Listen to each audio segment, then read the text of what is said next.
Hello जी। तो कैसे हो आप सब? आई होप कि आप लोग अच्छे होंगे।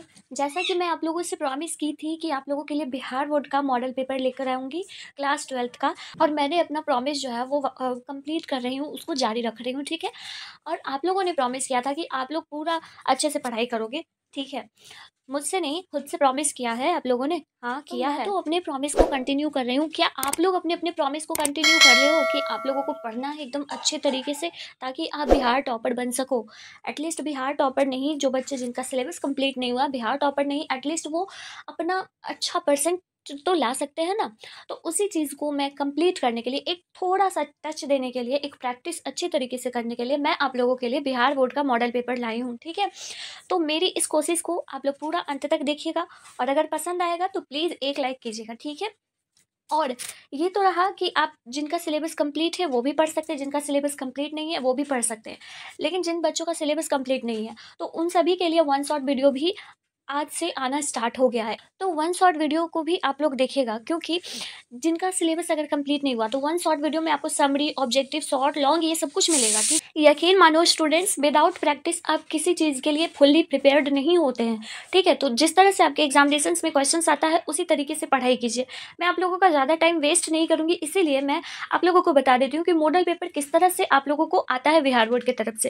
देखिए, मॉडल पेपर में क्या होता है ना, कि जिस तरह से आप लोगों की परीक्षा में पूछा जाता है प्रश्न ना, उसी तरीके से सेम आप लोगों का मॉडल पेपर आता है, ठीक है। तो मॉडल पेपर में जैसे अगर आप, हम अभी इंग्लिश का आप लोगों को बता रहे हैं, तो इंग्लिश में क्या होगा ना, कि मॉडल पेपर जिस तरह से मैं आप लोगों को अभी दिखा रही हूँ, उसी तरीके से आप लोगों के एग्जाम में आएगा, ठीक है। अब एक बात और बता देती हूँ मैं, कि मॉडल पेपर में जिस तरह से ऑब्जेक्टिव दिया रहता है, सब्जेक्टिव दिया रहता है, वैसे ही आप लोगों के एग्जामिनेशंस में आता है, ठीक है। सेंटर को एग्जामिनेशंस में आपका जिस तरह से क्वेश्चन आया था, कितना चॉइस बेस्ड क्वेश्चन है, उसी तरीके से एग्जामिनेशंस में भी आएगा। अब अगर कोई भी आपको ये बताता है कि पेपर पैटर्न चेंज हो गया, तो ऐसा पॉसिबल अब नहीं है, ठीक है। तो इस वीडियो में मैं आप लोगों को बता देती हूँ कि सिर्फ अभी बुक का क्वेश्चन लाई हूँ। बुक का क्वेश्चन यानी कि आपका जो भी बुक का है, रेनबो बुक का, और साथ ही साथ स्टोरी ऑफ इंग्लिश बुक का, ठीक है, स्टोरी ऑफ इंग्लिश। तो इन सभी का ही मैं आप लोगों के लिए अभी लाई हूँ, ठीक है। आप लोगों को बता दूं कि ग्रामर सेक्शन के लिए मैं दूसरे वीडियो में आप लोगों को दूंगी, क्योंकि ग्रामर एक अलग ही पोर्शन हो जाता है। अगर आप ऑब्जेक्टिव बुक से पूरा कंप्लीट पढ़ लेते हो 40, तो आप लोगों को तो 50 करना रहता है। तो बुक और स्टोरी ऑफ इंग्लिश से अगर 40 आपका क्लियर है, तो 10 क्वेश्चंस ऐसे होते हैं ग्रामर से, जो कि बहुत ही ईजी होते हैं, और आप बचपन से ही पढ़ते आ रहे होगे, तो बिना उससे पढ़े भी आप लोग कंप्लीट कर सकते हैं, है ना, ठीक है। ऑलमोस्ट एवरी स्टूडेंट जो है वो ग्रामर नहीं पढ़ते हैं, लेकिन फिर भी उन्हें पढ़ना चाहिए। अब देखिए, आपको यहाँ मैं बता देती हूँ कि आपके एग्जामिनेशंस में 61 नंबर से 100 नंबर क्वेश्चंस तक आप लोगों का बुक का रहेगा। इसीलिए जैसे ही आप अपना परीक्षा में जाओगे, तो 61 क्वेश्चन से पढ़ना स्टार्ट कर देना, उसका आंसर्स आप लोग लगाना स्टार्ट कर देना, ठीक है। 61 नंबर क्वेश्चन है, some of the immediate and brilliant result of modern invention are to meaning to resist is from. देखिए, 61 नंबर क्वेश्चन बहुत ही ईजी क्वेश्चन है।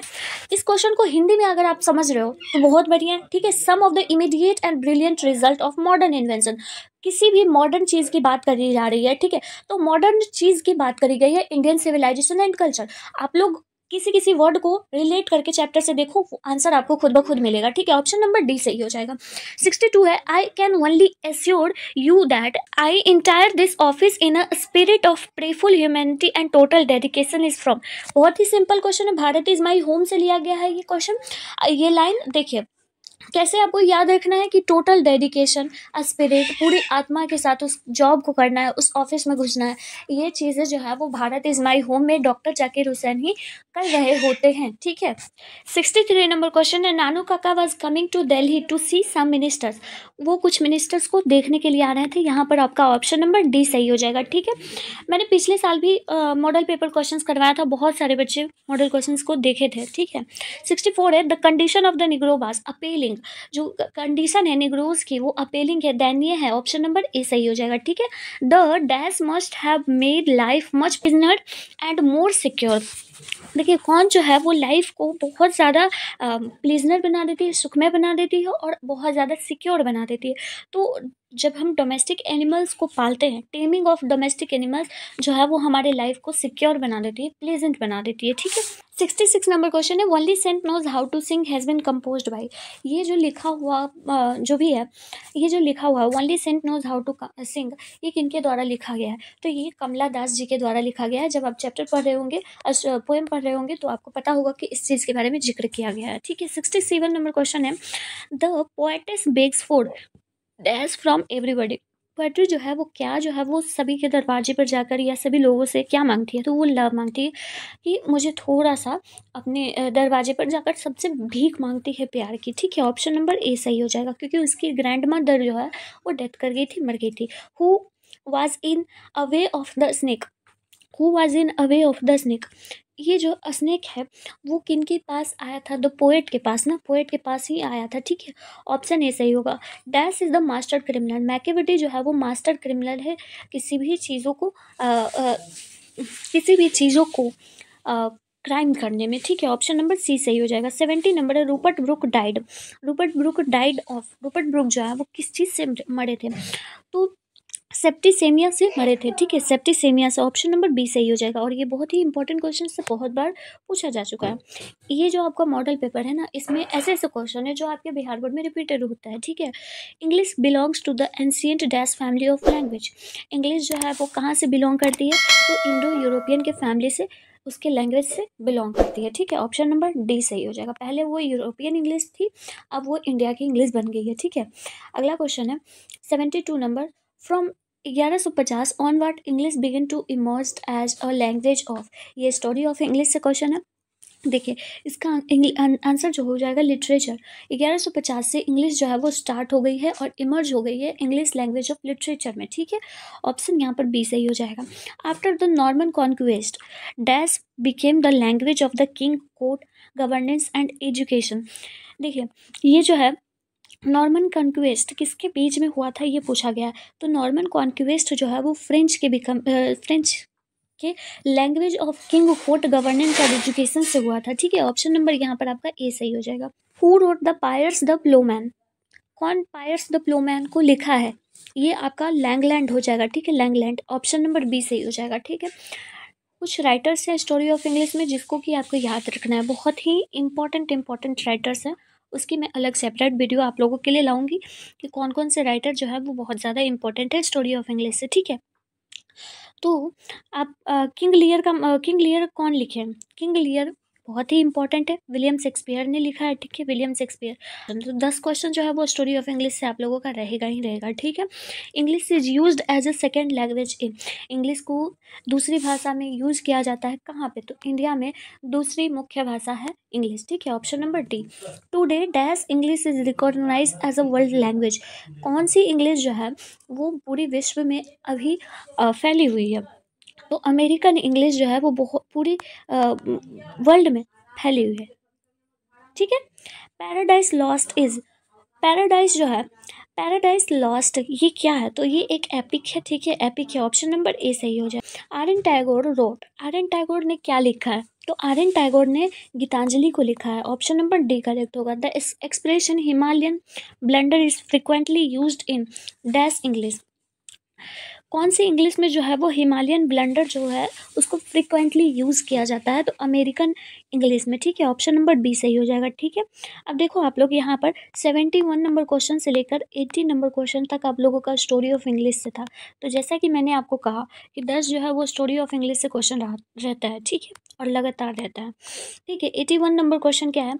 In no civilization have all men attend, in no civilization perfection जो है वो सभी, मतलब अगर जो भी सिविलाइजेशन है तो उसमें सभी मैन जो है वो अटेंड करते हैं किस चीज़ के लिए? तो परफेक्शन के लिए। ऑप्शन नंबर यहाँ पर सी हो जाएगा सही। Nanu Kaka manage to travel in second class on a ticket of, Nanu Kaka जो है वो ट्रैवल कर रहे थे सेकंड क्लास में, कौन सी टिकट उन्होंने लिया था? तो वो थर्ड क्लास की टिकट लेकर सेकंड क्लास में वो ट्रैवल कर रहे थे। ऑप्शन नंबर डी सही हो जाएगा। The taming of dash animals made life much pleasant, जो डोमेस्टिक एनिमल्स हैं उसको पालना वो हमारे जीवन के लिए एकदम सुखमय हो गया। तो ऑप्शन डी सही हो जाएगा। Mister Stefan Chubukov is a mister Stefan Chubukov जो थे वो लैंड ओनर थे। क्या थे? लैंड ओनर, जमींदार थे। ऑप्शन नंबर बी सही हो जाएगा। ठीक है। The forget of its dead, कौन जो है वो मृत्यु के बाद वो भूल जाता है अच्छी तरीके से उस शरीर को जलाना। तो फायर के साथ ऐसा होता है। ठीक है। फायर जो है वो फॉरगेट हो जाता है, भूल जाता है डेड को अच्छी तरीके से जलाना। ठीक है। 86 नंबर क्वेश्चन है। As soon as he woke the next morning, he would open the tin and examine the guard is from। जैसे ही गार्ड आया, कहाँ से पूछा गया है ये? तो ये द आर्टिस्ट से पूछा गया है, क्योंकि सेबी ही तो गार्ड को हमेशा पेंटिंग करते रहता था, उसी के पीछे वो उसकी दुनिया थी। ठीक है। ऑप्शन नंबर डी सही हो जाएगा। ठीक है। 87 नंबर क्वेश्चन है। In many traditional societies the relationship between dash is more important then that between husband and wife. Traditional societies में क्या होता है ना कि रिलेशन किसके किसके बीच में स्ट्रॉन्गर होती है, हस्बैंड वाइफ से भी ज़्यादा। तो एक सन और एक जो मतलब कि बच्चे और माँ के बीच में होता है। ऐसा नहीं है कि सिर्फ बेटा और बेटा ही होता है। ये जो होता है वो मदर और चाइल्ड के बीच में बहुत ही स्ट्रॉन्गर रिलेशन होता है as compare to husband and wife. ठीक है। The second chief source of newspaper revenue is. Second chief source क्या है न्यूज़पेपर की? तो वेल्थ ऑफ द ओनर जो है वो सेकेंड चीफ सोर्स है। पहला चीफ सोर्स क्या है आप लोग नीचे पहला चीफ सोर्स क्या है आप लोग मुझे नीचे कमेंट सेक्शन में बताएंगे। ठीक है। ऑप्शन नंबर यहाँ पर आपका बी सही हो जाएगा। चीफ सोर्स यानी कि पैसे उन न्यूज़पेपर वाले को कहाँ से ज़्यादा आते हैं। ठीक है। 89 है। फॉर द नेक्स्ट 4 और 5 year Benji went on creating more houses for more hence is from. अब बेंजी आया है तो कहाँ से ये पूछा गया है? तो बेंजी किस चैप्टर में है? द अर्थ वाले चैप्टर में। ठीक है। क्योंकि द अर्थ वाले चैप्टर में ही तो बेंजी जो है वो क्या बोलते हैं हेंस को लाता है, उसे अच्छे से मुर्गियों का पालन पोषण करता है। ऑप्शन नंबर ए सही हो जाएगा। ठीक है। 90 नंबर क्वेश्चन है। Indians are by nature.